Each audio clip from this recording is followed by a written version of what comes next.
বাংলা জুড়ে কালী বন্দনা। কালী পুজোর আগে আজ ভূত চতুর্দশী।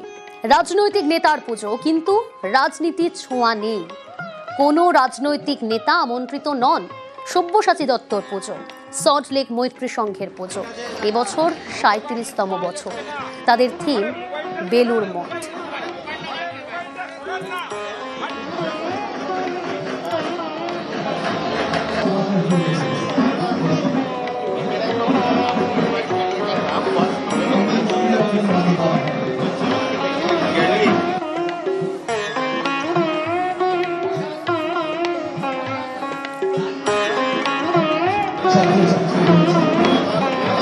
অনুপ রয়েছে আমার সঙ্গে সরাসরি। অনুপ, সল্টলেক মৈত্রী সংঘের পুজো, এবছরের থিম বেলুড় মঠ, ৩৭তম বছর, কিন্তু রাজনীতি কোনো ছোঁয়া নেই। রাজনৈতিক নেতার পুজো, কিন্তু কি আবহ?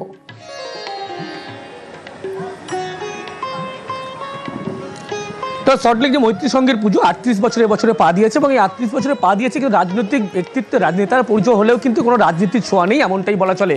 যে বেলুড় মঠের আদতে যে মন্দির এই তৈরি করা হয়েছে, সেখানে কিন্তু কোনো রকমভাবে আজকে আনুষ্ঠানিক উদ্বোধন হলো, কিন্তু রাজনীতির মানুষের পুজো, সেখানে কিন্তু কোনো রাজনীতির ছোঁয়া নেই, এমনটাই দেখা গেল। এবং পুজো মণ্ডপের বাইরে যেমন বেলুড় মঠ তৈরি করা হচ্ছে, আদলেই মণ্ডপ তৈরি করা হয়েছে, এবং পুজো মণ্ডপের ভিতরে গেলে দেবী প্রতিমা, তাকে কিন্তু লক্ষ্য করা যাবে যে ৮২ কিলো ৫০০-র বেশি কিন্তু সোনা দিয়ে, অলংকার দিয়ে দেবী প্রতিমাকে সাজানো হয়েছে। এবং আজকে এই পুজোর মৈত্রী সংঘের যে পুজো ৩৮ বছরে আজকে পা দিল, সেই পুজোর আনুষ্ঠানিক উদ্বোধন হলো। সেই পুজোতে দেখা গেল রাজনৈতিক ব্যক্তিত্ব নেতার পুজো, কিন্তু রাজনীতির কোনো রকম ছোঁয়া লক্ষ্য করা গেল না। শুধুমাত্র সমাজে যারা বিশিষ্ট মানুষজন, তাদেরকেই কিন্তু একেবারে এই পুজোর উদ্বোধন অনুষ্ঠানে আমন্ত্রণ করা হলো, এবং তাদেরকেই সংবর্ধনা করা হলো। রাজনৈতিক ব্যক্তিত্ব বা নেতার পুজো হলেও কোনোভাবে লক্ষ্য করা যাচ্ছে না যে একেবারে বলা হচ্ছে আজকের দিনে কোনো রাজনীতি নয়। সেই কারণেই কিন্তু সমাজের বিশিষ্ট মানুষ, যারা সমাজে দেশের বিভিন্ন কাজ করেছেন, তাদেরকেই সংবর্ধনা করা হলো। এবং এই ৩৮ বছরে পা দিয়েছে এবছরের পুজো মৈত্রী সংঘের, সেখানে যে দেবী প্রতিমা তুমি লক্ষ্য করতে পারছো, তাকে কিন্তু একেবারে ৮২ কিলো ৫০০ যে সোনার অলংকার, সেই অলংকার দিয়ে সাজানো হয়েছে। এবং আজকে এই পুজোর কিন্তু আনুষ্ঠানিক উদ্বোধন হলেও বহু মানুষ কিন্তু তারা দূর দূরান্তকে আসছে, প্রতিমা দর্শন করছে। যেহেতু চমক এবারে তাদের পুজোয় ৮২ কিলোর ৫০০-র বেশি কিন্তু সোনার গহনা পরানো হয়েছে, বহু মানুষ কিন্তু আজকেই ঠাকুর দেখতে আসছে। কথা বলবো যে ঠাকুর দেখতে আজকেই বেরিয়ে পড়েছেন, অন্যবারও কি তাই করে?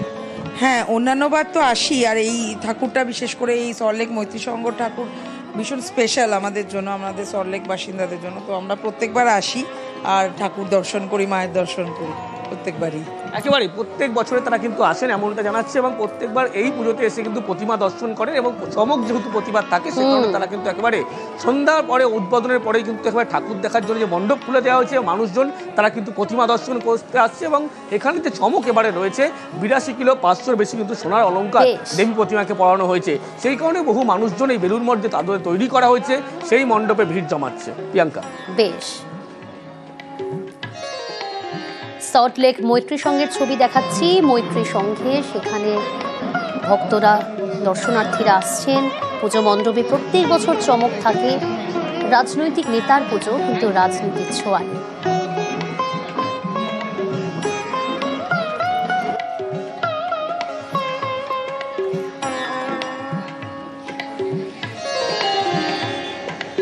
আর এবার জানবাজার সম্মিলিত কালী পুজো, ৫৭তম বর্ষে পদার্পণ।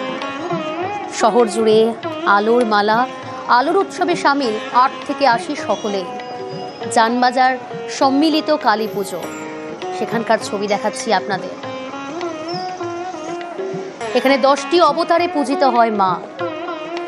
মণ্ডপের সামনেই দীঘার জগন্নাথ ধামের আদলে তৈরি করা হয়েছে মডেল। রৌনক রয়েছে আমার সঙ্গে। রৌনক, জানবাজার সম্মিলিত পুজো মণ্ডপের এবছরের থিম কি? দেখো, একেবারে জয়পুরের প্যালেসের আদলে তাদের এবছরের মণ্ডপ সজ্জা করা হয়েছে, এবং প্রত্যেক বছর কালী পুজোর আগের দিন এবং কালী পুজোর রাতে এই যানবাজারে ভিড় দেখা যায়। তোমায় সেই ছবিটাই দেখাবো, দূর দূরান্ত মানুষের মাথা দেখা যাচ্ছে। এবং প্রত্যেক বছর তারা এখানে মায়ের 10টি অবতারে পুজো করে, অর্থাৎ মা কালীর যে 10টি রূপ, সেই রূপেই পূজিত হয় এখানে যানবাজারের কালী পুজো। এবং ৫৭তম বর্ষে পড়ল তাদের এবছরের পুজো।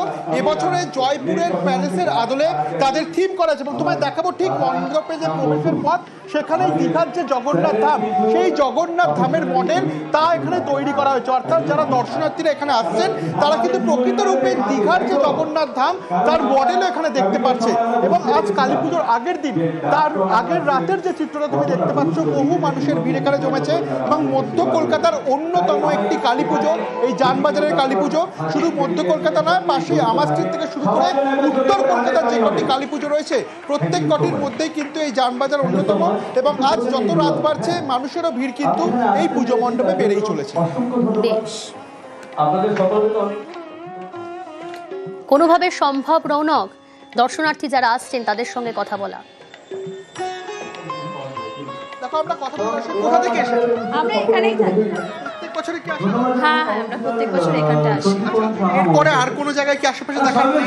হ্যাঁ, লেবুতলা পার্ক আছে, ওইখানটা যাওয়া হয়। একটা গ্রুপ এসছে, কোথা থেকে এসছেন? প্রত্যেক বছরই কি এখানে আসা হয় আপনাদের? মানে এই কালী প্রত্যেক বছরই কি আসা হয়? হ্যাঁ, প্রত্যেক বছর আসা হয়। এই জানবাজারের পরে কোথায় কোথায় আশেপাশে আমার জানবাজার ইতিমধ্যে হাতিবাগান হয়ে গেছে, তারপরে গিরিশ পার্ক হয়ে গেছে। আর আমি আমার স্ট্রিটে থাকি, আমার স্ট্রিটে তো প্রত্যেকদিন দেখছি। আমার স্ট্রিটে কালী পুজোটা বিখ্যাত। এরপরে কোথায় কোথায় যাবে? এরপর এবার তো হাতিবাগান ওদিকে তো আছে। অর্থাৎ দেখতেই পাচ্ছ যে ভিড়টা যত রাত বাড়ছে জানবাজার আরো বাড়ছে, একেবারে রাত যত বাড়ছে ভিড় ততটাই বাড়ছে। জানবাজার সম্মিলিত কালী পুজো, সেখানকার ছবি তুলে ধরছিলাম আপনাদের সামনে। দেখছেন দর্শনার্থীদের ভিড়।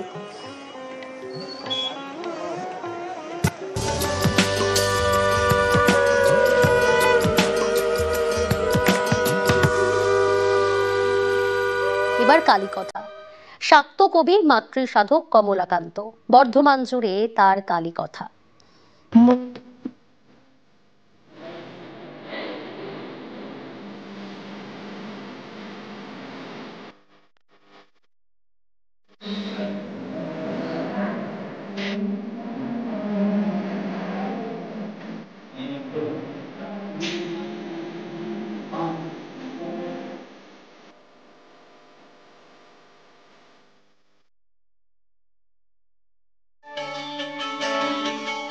পূর্ব বর্ধমানের কালনা, এখানকার বিদ্যাবাগীশ পাড়ায় কালী সাধক শাক্তকবি কমলাকান্তের জন্মভিটে। এই ভিটে কালী মন্দির, কয়েকশো বছর ধরে পূজিত শ্যামা মা। এখন স্থানীয়রাই পুজো করেন। এই মন্দির ঘিরে অনেক গল্প। প্রদীপটা মধ্যে আগে জল দিত, দিয়ে ওই এক ঢাকনা কি দু ঢাকনা তেল দিত, দিয়ে প্রদীপটা জ্বালতো। কেউ ধরতেই পারবে না ওটা জলে তেলে যে জ্বলছে। মানে প্রদীপটা সারাদিনই জ্বলতো, কিন্তু ওইটুকুনি তেলে, বেশি তেলও লাগতো না। এক প্রদীপ জলের মধ্যে একটুখানি তেল। বর্ধমানের রাজা তেজচাঁদ, তার ছেলে প্রতাপচাঁদের গৃহশিক্ষক ছিলেন সাধক কমলাকান্ত। কালী সাধক কমলাকান্তের গানে মুগ্ধ ছিলেন রাজা। বর্ধমান শহরেই কমলাকান্তকে কালী মন্দির তৈরি করে দেন তিনি। প্রায় 216 বছরের এই মন্দির কমলাকান্ত কালীবাড়ি নামেই পরিচিত। এখানে পঞ্চমী আসন আছে, উনি প্রতি ওই আসনেগুলি সাধনা করতে। আর শীতেতে আমরা তার মানে প্রদর্শিত পথেই আমরা এই মন্দির পরিচালনা করি। পুজো আচ্ছা সব সেইভাবেই করা হয়। কিশোরী এক মেয়ের মধ্যেই তিনি মাকে প্রত্যক্ষ করেছিলেন। সেই জন্যে আমাদের মায়ের বয়সও দেখুন কিশোরী মেয়ের প্রতি অবশ্যই তো পুজো হয়ই। এমনকি দুর্গাপুজোর সময় দুর্গার নির্ঘণ্ট ধরে আমরা মাকে দুর্গা রূপেই আমরা কিন্তু এখানে পুজো হয়। ক্যামেরায় সন্দীপ পালের সঙ্গে শরদিন্দু ঘোষ এবং নবকুমার রায়, নিউজ 18 বাংলা।